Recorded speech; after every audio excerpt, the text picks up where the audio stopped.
हर खबर पर होगी आपकी पकड़। डाउनलोड कीजिए एबीपी लाइव ऐप। सीधे आपको लिए चलते हैं राबड़ी देवी के घर के बाहर। इस समय तैयार हैं तेजस्वी यादव, थाली बजा रहे हैं। देखिए प्रकाश, बताइए क्या चल रहा है वहां। बिल्कुल, आप देखिए नज़ारा पीछे का, ये जो तस्वीर है आप देखिए कि कैसे तेजस्वी यादव, राबड़ी देवी और तेजप्रताप ये तीनों पहले पंक्ति में हैं और जो गोला बनाया गया है सोशल डिस्टेंसिंग का पालन करने के लिए वो बनाया गया है। तेजस्वी यादव खुद अपने हाथ में ताली लेकर के और साथ में चम्मच से वो बजा रहे हैं। जैसे ही 11 बजा लगातार ये लोग थाली बजा रहे हैं और विरोध प्रदर्शन कर रहे हैं। दरअसल ये विरोध प्रदर्शन की शुरुआत, इसके बैकग्राउंड के बारे में बता दूं, इतिहास जो वो है कि जब जेपी मूवमेंट शुरू हुआ था तो उस वक्त में शाम में यानी रात में करीब 8 से 9 के बीच में लोग बत्ती गुल कर देते थे और लाइट ऑफ करने के बाद ये थाली पीटते थे, जिसके हाथ में जो बर्तन होता था आवाज़ लगती थी, लोगों को संदेश दिया जाता था। इसके ज़रिए एकजुटता दिखाने का, विरोध प्रदर्शन करने का ये ज़रिया पहली बार जेपी मूवमेंट के समय में आया था, जब जयप्रकाश नारायण यहाँ पर आंदोलन चला रहे थे और उस आंदोलन के बीच में ये ईजाद किया गया था ये तरीका विरोध प्रदर्शन का।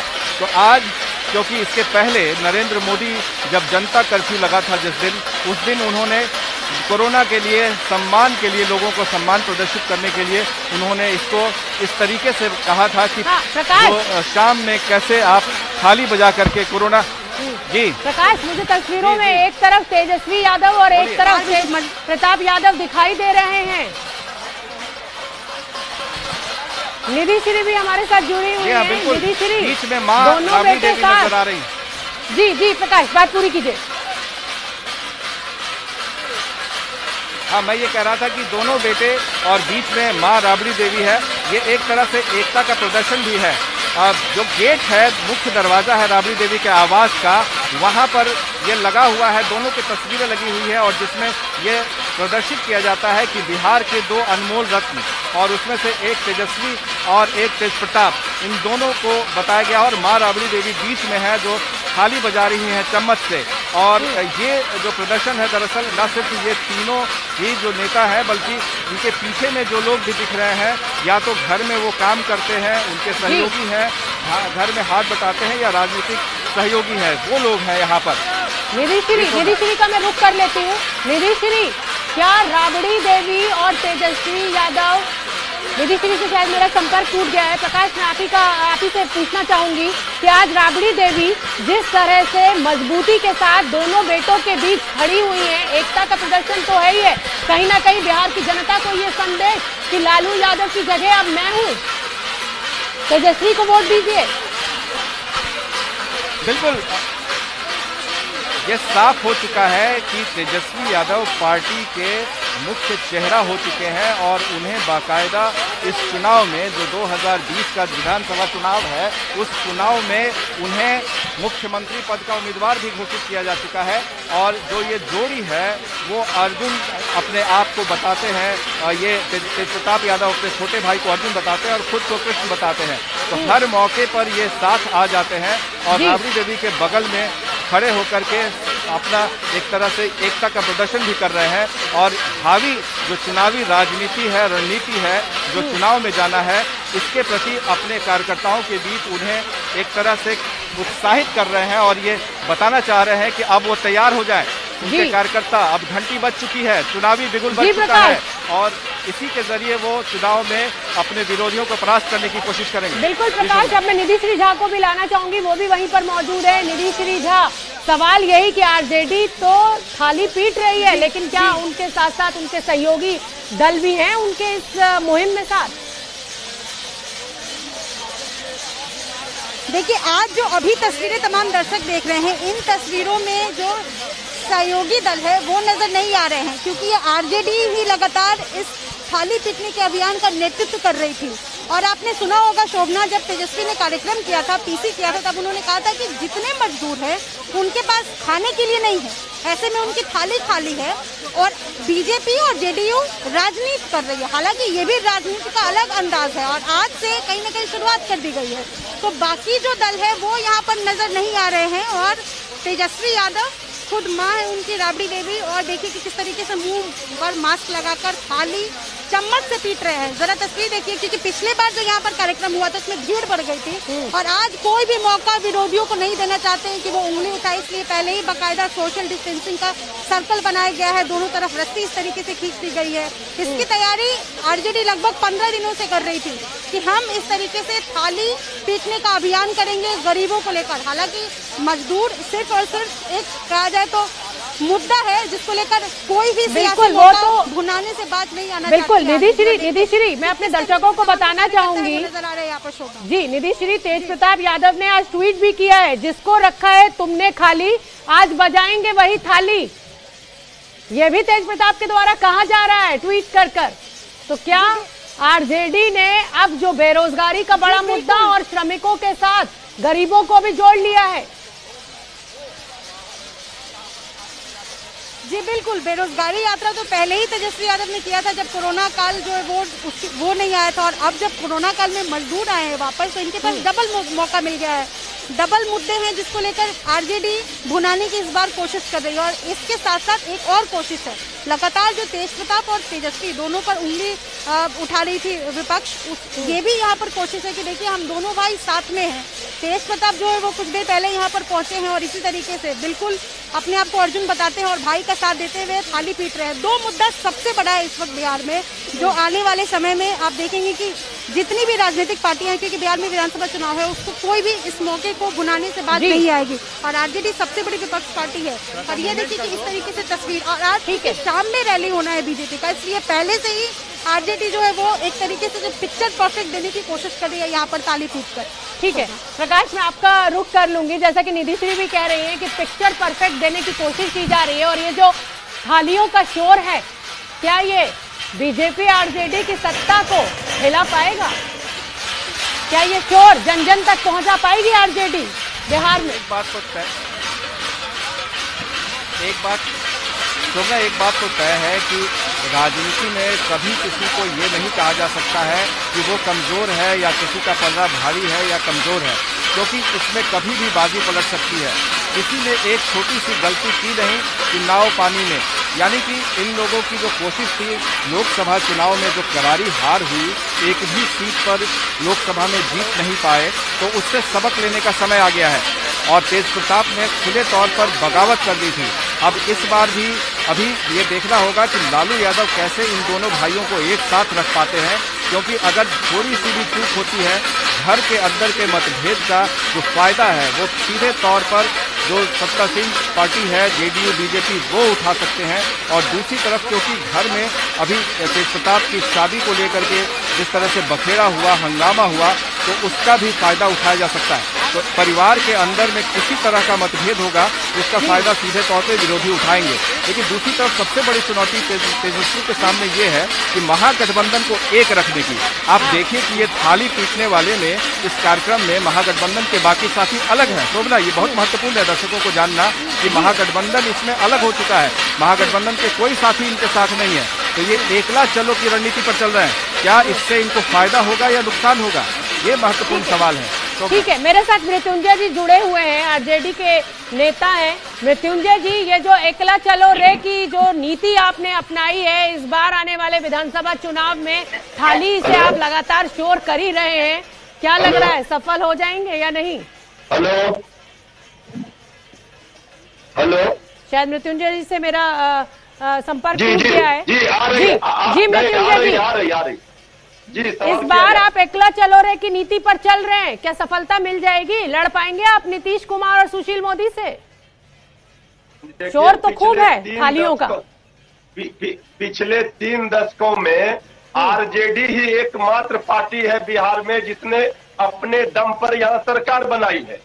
नीतीश कुमार जी, जेडीयू को और बीजेपी को तो हमारी खुली चुनौती है। अगर इन्होंने बहुत काम किया 15 वर्षों में, अकेले हमसे चुनाव लड़ ले। हमारा महागठबंधन इंटैक्ट है, लेकिन हर पार्टी का अपना अपना कार्यक्रम है, हर दल अपना अपना कार्यक्रम चलाती है। हम चुनाव में मिलकर साथ लड़ते हैं और महागठबंधन की अगुवाई बड़े भाई की भूमिका में बिहार में आरजेडी ही रहती है। आरजेडी है और नेता विरोधी दल तेजस्वी यादव जी हमारे मुख्यमंत्री का चेहरा है, इसमें कहीं कोई संशय नहीं है। केंद्र में हम लोग कांग्रेस की अगुवाई में रहते हैं। झारखंड में हेमंत सोरेन जी झारखंड मुक्ति मोर्चा अगुवाई करती है। उसी तरह से बिहार में राष्ट्रीय जनता दल ही अगुवाई करता है महागठबंधन का। महागठबंधन के आर्किटेक्ट तो हमारे नेता आदरणीय लालू प्रसाद जी हैं। आज हम लोगों ने शंखनाद कर दिया है और ये गरीब जनता ने थाली बजा करके प्रतिकार किया है। गरीब विरोधी सरकार को उखाड़ कर फेंकना है। इस तख्त और ताज को बदलने का संकल्प आज बिहार की जनता ले रही है। ठीक है संजय कुमार, ठीक है मृत्युंजय जी बने रहिए। संजय कुमार जी का मैं रुख कर लेती हूँ, राजनीतिक विश्लेषक हैं संजय कुमार जी, शायद हमारे साथ नहीं है। संगीता तिवारी भी मेरी वरिष्ठ सहयोगी लगातार मेरे साथ बनी हुई है। संगीता जी, जिस तरीके की तस्वीरें निकल कर आ रही हैं, बीच में राबड़ी देवी, एक तरफ तेज प्रताप, एक तरफ तेजस्वी यादव, तस्वीरें हम कह सकते हैं कि बहुत पावरफुल हैं बिहार के लिए, लेकिन क्या ये थालियों का शोर गांव-गांव पहुंच पाएगा? क्या राबड़ी देवी, तेजस्वी यादव, तेज प्रताप बिहार की जनता तक ये पहुंचा पाएंगे कि वो विकल्प हैं नीतीश और सुशील मोदी का? देखिए शुभना, तस्वीरें बहुत अच्छी हैं। परिवार के नजरिए से देखें, पार्टी के नजरिए से देखें तो अच्छी तस्वीरें हैं, लेकिन अगर राजनीति के नजरिए से देखें तो मुझे उस तस्वीर में कुछ कमी लग रही है, और वो कमी है लालू प्रसाद यादव की। तो कहीं ना कहीं मेरा ये मानना है कि 15 साल के शासन के पास, ये विपक्ष के पास एक मौका था कि बिहार के विकास को लेकर के, बिहार की बात को लेकर के, और अभी जिस तरह से मजदूरों का संकट हुआ, वो नीतीश कुमार सरकार को कटघरे में खड़ा करके और एक अच्छा चुनाव लड़ सकती है। और वो चीज मुझे राबड़ी देवी महागठबंधन को यूनाइट कर पाएंगी, साथ लेके चल पाएंगी, लोगों के साथ उस तरह का कनेक्ट कर पाएंगी जो लालू प्रसाद यादव के अंदर जो करिश्मा था, मुझे इसको लेकर के संदेह है थोड़ा। क्योंकि लालू प्रसाद यादव की राजनीति पूरे तौर पे अलग तरह की राजनीति रही है, जिसमें वो सीधे लोगों से संवाद करते हैं और उनके अंदर वो करिश्मा है कि लोगों को अपनी ओर खींचते हैं। किसी भी तरह से जो मुश्किल में जाए महागठबंधन को निकालते हैं। तो वो चीज कहीं ना कहीं एक विपक्ष के लिए कमी है, और वो कमी शायद अभी यहाँ पर खल रही है। ठीक है, शाहनवाज हुसैन भी मेरे साथ बने हुए हैं। शाहनवाज हुसैन जी, तेजस्वी यादव कुछ कह रहे हैं, पहले उनको सुन लेते हैं, फिर आऊंगी शाहनवाज जी आपके पास। पूरा बिहार का गरीब, मजदूर, किसान, बेरोजगार थाली पीटने का काम कर रहा है। हमारा स्पष्ट मानना है कि जिस प्रकार से शारीरिक, मानसिक रूप से और आर्थिक रूप से जिस प्रकार से इस डबल इंजन के सरकार ने, चाहे वो बीजेपी की सरकार हो या नीतीश जी की सरकार हो, चाहे केंद्र हो या राज्य हो, उनको प्रताड़ना पूरी तरीके से जो है किया है। और हमारा स्पष्ट मानना है कि गरीब का पेट खाली है, और जो दूसरे दर्जे का नागरिक के रूप में जो हमारे श्रमवीर और श्रमिक भाई हैं, जिस प्रकार का बर्ताव मौजूदा सरकार, चाहे केंद्र की सरकार, राज्य की सरकार ने किया है, लोग भूख से मर रहे हैं, इसलिए लोग जो है बेरोजगार हो चुके हैं। हम बताना चाहेंगे कि लगभग जो है 12 करोड़ लोग जो हैं पूरे देश भर में जो है बेरोजगार हैं, जिनकी रोजगार जो है वो छूटी है। इस कोरोना काल में 13 करोड़ के लगभग जो आंकड़ा है वो बीपीएल में जो है वो जुड़ा है। आप देख सकते हैं पूरे बिहार में हाहाकार मचा हुआ है, और यहाँ की सरकार गरीबों को, मजदूरों को खाना देना चाहिए था। डिजिटल रैली का इस्तेमाल डिजिटली लोगों को पहुंचाने में करना चाहिए था, खाना खिलाने में करना चाहिए था, अस्पताल, बेहतर अस्पताल व्यवस्था, सुविधा देनी चाहिए थी। लेकिन ये सरकार को अपना मात्र जो है सत्ता का भूख मिटाना है, ना कि गरीब का भूख मिटाना है। हमारा राष्ट्रीय जनता दल का स्पष्ट मानना है कि बीजेपी देश की, दुनिया की पहली ऐसी पार्टी है जो गरीब मजदूरों के मौत पर जश्न मनाएगी। आज अमित शाह जी रैली कर रहे हैं, तो वो बताएं कि बिहार में आप लोगों ने दूसरे दर्जे के नागरिक जो श्रमिक हैं उनके साथ व्यवहार क्यों किया, जो रोजगार जिनका छिन गया उनके लिए आप क्या उपाय कीजिएगा। बीपीएल में 13 करोड़ पूरे देश भर में जो लोग हैं उनका नाम कैसे जुड़ा। देश भर में 12 करोड़ लोग, और हमने तो पहले भी कहा लगभग अगर 40 लाख का आंकड़ा ले ले श्रमिक भाइयों का, और एक परिवार का आप 5 से जोड़ दे तो लगभग 1.5 से 2 करोड़ जो है संख्या आती है। बिहार में पहले से ही 7 करोड़ जो है नौजवान बेरोजगार हैं और नीतीश कुमार जी की जो अंतर आत्मा की जो उपज जो है वो बिहार सरकार की पुलिस विभाग की जो चिट्ठी है उसमें वो निकली है। एक एक शब्द, एक एक वाक्य वो नीतीश कुमार जी की अंतरात्मा की उपज है और माननीय मुख्यमंत्री जी के निर्देश पर ये सारी चिट्ठी की कवायद शुरू की गई है। मतलब अमित शाह जी और नीतीश कुमार जी से हम पूछना चाहेंगे कि क्या बिहार के गरीब मजदूर चोर हैं? अगर वो अपने घर आएंगे जो तनाव में हैं, जो शारीरिक प्रताड़ना झेलनी पड़ रही है, आर्थिक प्रताड़ना झेलनी पड़ रही है, आखिर ये सिचुएशन अगर क्रिएट हुआ तो इसका जिम्मेदार कौन है, दोषी कौन है? और नीतीश कुमार जी को तो कम से कम आकर के बिहार के गरीब मजदूरों से, श्रमिकों से, श्रमवीरों से माफी मांगनी चाहिए कि आखिर ऐसी बेहुदा चिट्ठी, हम साफ कह रहे हैं उस चिट्ठी के डीएनए में खोट है, उस चिट्ठी के डीएनए में खोट है। पूरी तरीके से जो है नीतीश कुमार जी, अमित शाह जी, अगर आप मजदूरों का, गरीबों का सम्मान नहीं दे सकते तो अपमान मत कीजिए। तेजस्वी यादव ने थाली बजा दी है, चुनावी बिगुल फूंक दिया है। मेरे साथ राजीव रंजन जी, जेडीयू के प्रवक्ता, जुड़े हुए हैं। राजीव रंजन जी, लड़ाई एक तरफा नहीं है, ये तस्वीरें बहुत कुछ कह रही हैं, पारिवारिक एकता भी देखने को मिल रही है अब तो। देखिए, सबसे पहले अभी मैं संगीता जी के भी कुछ सवाल सुन रहा था जी।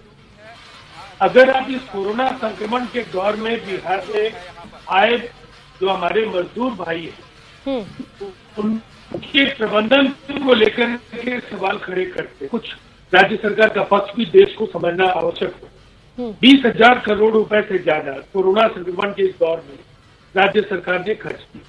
साथ ही साथ लगातार 5,300 रुपए जो अब तक बिहार में जो लोग भी बाहर से आए हैं उनके खाते में अलग अलग मद में उन्हें पहुंच चुके हैं।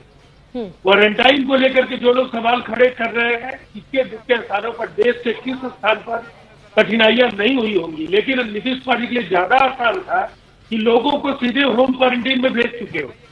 लेकिन उन्होंने बिहार के गांवों को बचाने के लिए क्वारंटीन सेंटर्स का इस्तेमाल किया और कहीं ना कहीं आज जो संक्रमण के आंकड़े, उन आंकड़ों को लेकर के मैं इतना कह सकता हूं कि अब 10 दिनों के अंदर जो बिहार में अन्य किसी भी अन्य माध्यमों से जो लोग आए, उसके बाद बेहतर चिकित्सा और उनके रोजगार को लेकर के जो हमारा रोडमैप है, वो देश में इसकी कोई दूसरी मिसाल नहीं हो सकती। इसकी मैपिंग के जरिए जो 41 वर्षों तक देश पर थोपा हुआ माल भाड़ा समानीकरण, जिससे बिहार और झारखंड समेत तमाम देश के 6 राज्यों में उद्योग की संभावनाएं खत्म कर दी थी और उसके बाद लालू जी बिहार में आए, बिहार में उद्योग लगे भी नहीं, पलायन होता रहा। और इसको नियंत्रित करने के लिए लगातार आंकड़ों पर अगर आप जाएंगे सर, आप जितने भी प्रयास अपने गिना रहे हैं ना, वो चुनाव में नतीजे बता देंगे।